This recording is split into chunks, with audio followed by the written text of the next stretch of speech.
Beverly from Italy.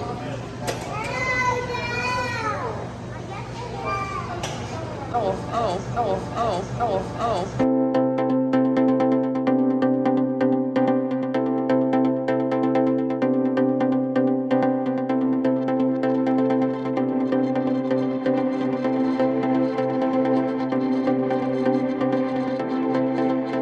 Good morning, friends. So we are in our hotel room and we are getting ready to go up to Magic Kingdom this morning. We're gonna do all the classics, walk down Main Street, the other one with the ghosts, what's it called? Yeah, all those, Pirates of the Caribbean, and Haunted Mansion, there it is, that's the word.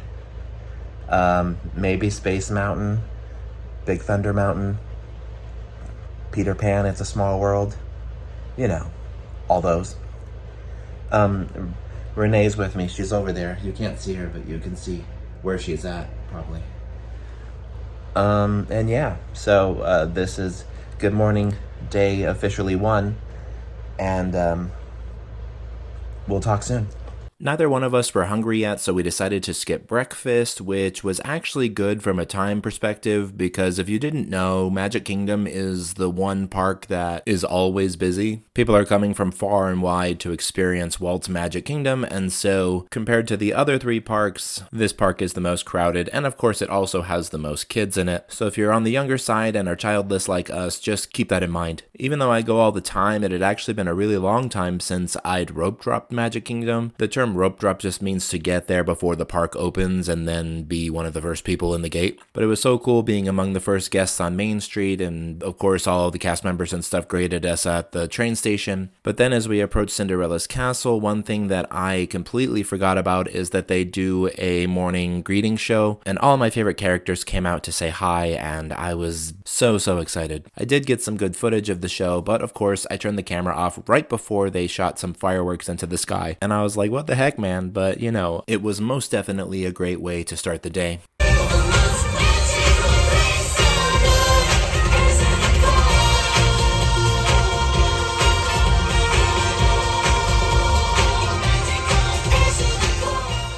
After the greetings show concluded and we were 20 years younger, we decided to start in Adventureland and sort of work our way around from that side. The first major attraction you come to when entering Adventureland is Jungle Cruise, and Renee reported that she'd never actually been on this ride that she could remember, so since we both have backgrounds in English and writing, I thought it was a must-do since the ride is full of puns and that sort of dad joke type humor, which should come as no surprise that I'm a big fan of. And then right next door to that is Pirates of the Caribbean. This version doesn't compare to the one at Disneyland because obviously it was kind of thrown together quickly, but it's still a very iconic ride, and I love the way that it's situated in Adventureland and the way it's themed to the land here at Walt Disney World. And then from there, we were lucky enough to catch Splash Mountain right as it was opening. If you're not familiar with Magic Kingdom rides, this ride tends to get a crazy long queue pretty much right away, and it holds that for most of the day, so the fact that it said 5 minutes, we were like, heck yeah, we're doing it. And we snapped this selfie right as we got up to the top, and we're kind of meandering around. Something to note about this photo is this is the last known photo of my hat, because that hat is now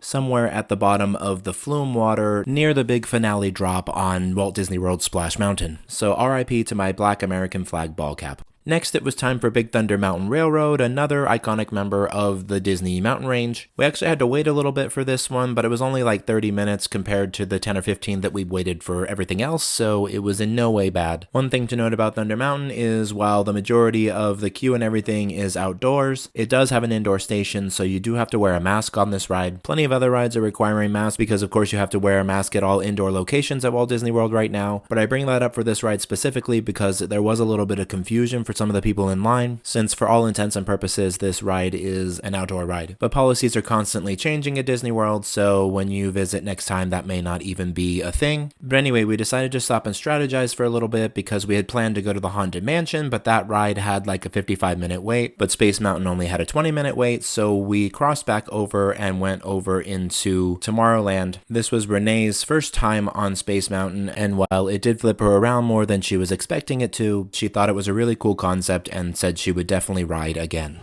Hi friends, a little bit of an update for you all. We are currently grabbing a snack, and We got here basically rope dropped the park this morning, and we have been doing really well. We've ridden like 6 rides already in like less than 3 hours. So yeah, I think we're going to be able to hit everything we want to do this morning. We have a Be Our Guest lunch reservation coming up here in about 3-ish hours. So yeah, things are good so far. Renee is currently in the restroom. She's going to make an appearance eventually, I promise. But for now, that's what we're up to. We'll talk soon. Renee got some chili cheese fries, but our snack ended up being a small meal for me because I ended up with a giant hot dog.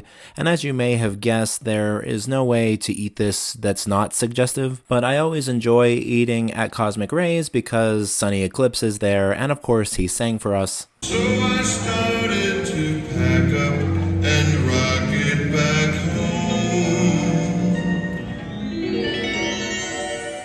After our snack, it was time for the People Mover, and we got this great pose of Renee on her way up the ramp. While it's not the most exciting ride in the world, it's definitely iconic and everyone should experience it at least once. It's also perfect if you have just eaten and are worried about being shaken up and losing your lunch. It gives you a great view of Tomorrowland, and right now it gives you an awesome bird's eye perspective of what the Tron coaster construction looks like. And this is really the only way you can see down in there like this.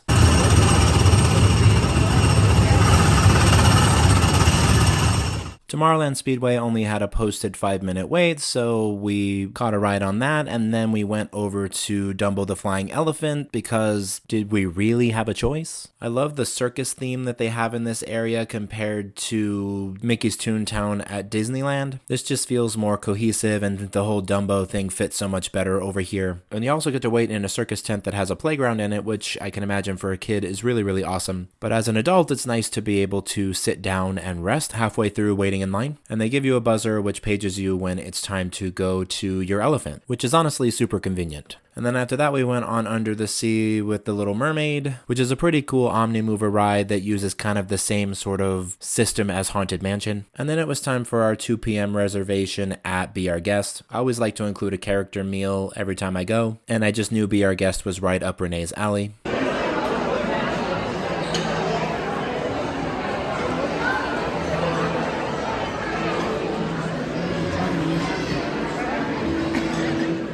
I know a lot of people aren't really fans of Be Our Guest because it's a prefix and it was better before the pandemic and all that stuff, but in my opinion it has really good food, and I think the whole grand ballroom vibe is so immersive, and that alone is worth it to me. And of course you do get to meet Beast and see the iconic rose in a jar and all of that. The only part of the meal I got imagery of was dessert for some reason, but that's definitely worth showcasing. The one thing I will say is the last time I was here, they served the gray stuff inside of a chip cup, and this time it was in like a chocolate brownie kind of cup. I think I liked the previous presentation better, but it didn't change the flavor all that much. After Be Our Guest, we made our way over to the Haunted Mansion. We had sort of put this ride off to the very end because wait times just weren't budging throughout the day. But it was definitely a ride kind of high on our list, but this is where the trip took a little bit of a turn. Remember earlier when I mentioned that the Magic Kingdom has a lot of kids? Well, there were kids in the line near us that were just absolute monsters. They were climbing on the fences and the handrails. They were running into people in line. They were screaming. There was like 5 or 6 of them in the group that were all feeding off of each other's energy, and the parents were like ignoring their every move. And we literally waited in line for 45 minutes with these kids being completely crazy the entire time. And we've never been more relieved to get into a doom buggy as we were on this particular trip. And we noticed as we said goodbye to the Magic Kingdom that it was the time of day when meltdowns are starting to happen, both from kids and adults. Kids are crabby, parents are over it, things like that. And so we were glad to be leaving the Magic Kingdom. We took the ferry over to the Transportation and Tickets Center because one thing I'm really big about is transportation. Walt Disney was also a really big fan of transportation, and so that's why there's so many options on Walt Disney World property. It's cool to be able to take the ferry across Seven Seas Lagoon and then catch the monorail down to Epcot, which is exactly what we did.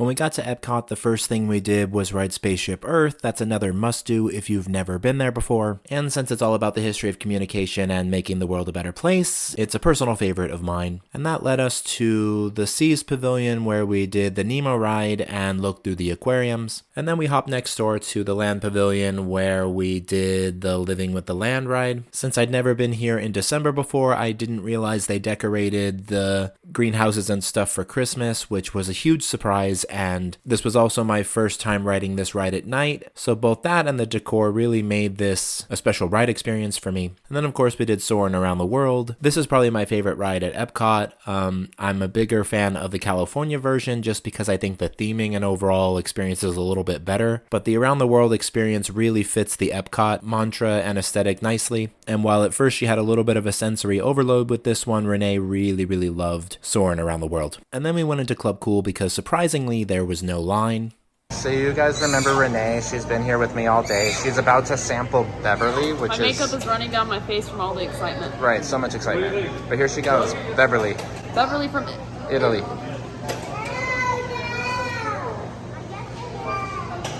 Oh. What do you think? It tastes like bubble gum. It tastes like bitter bubble gum. IPA bitter bubble gum beer.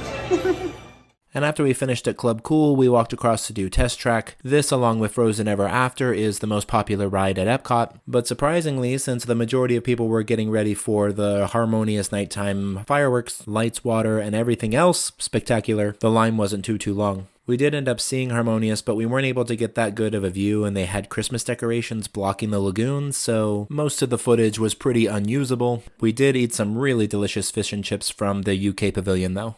Alright friends, we are back at the hotel, and we are calling it a day. It has been a day. We got out there at 8 a.m. this morning, and we are here at about 11 p.m. tonight. We did Magic Kingdom and a good portion of Epcot today. We're gonna head to Hollywood Studios in the morning and finish up Epcot tomorrow night. And yeah, so that's what we're up to. Renee is getting ready for bed. She's, washing up and all that stuff. So it's just me for the evening, but I'll get her in more in future episodes, especially tomorrow when we're drinking around the world and having all kinds of fun. I'm sure she'll have a lot to say. So anyway, I want to thank you all for watching. Like, comment, share, subscribe, all those fun things. We'll talk soon, and you all have a good night.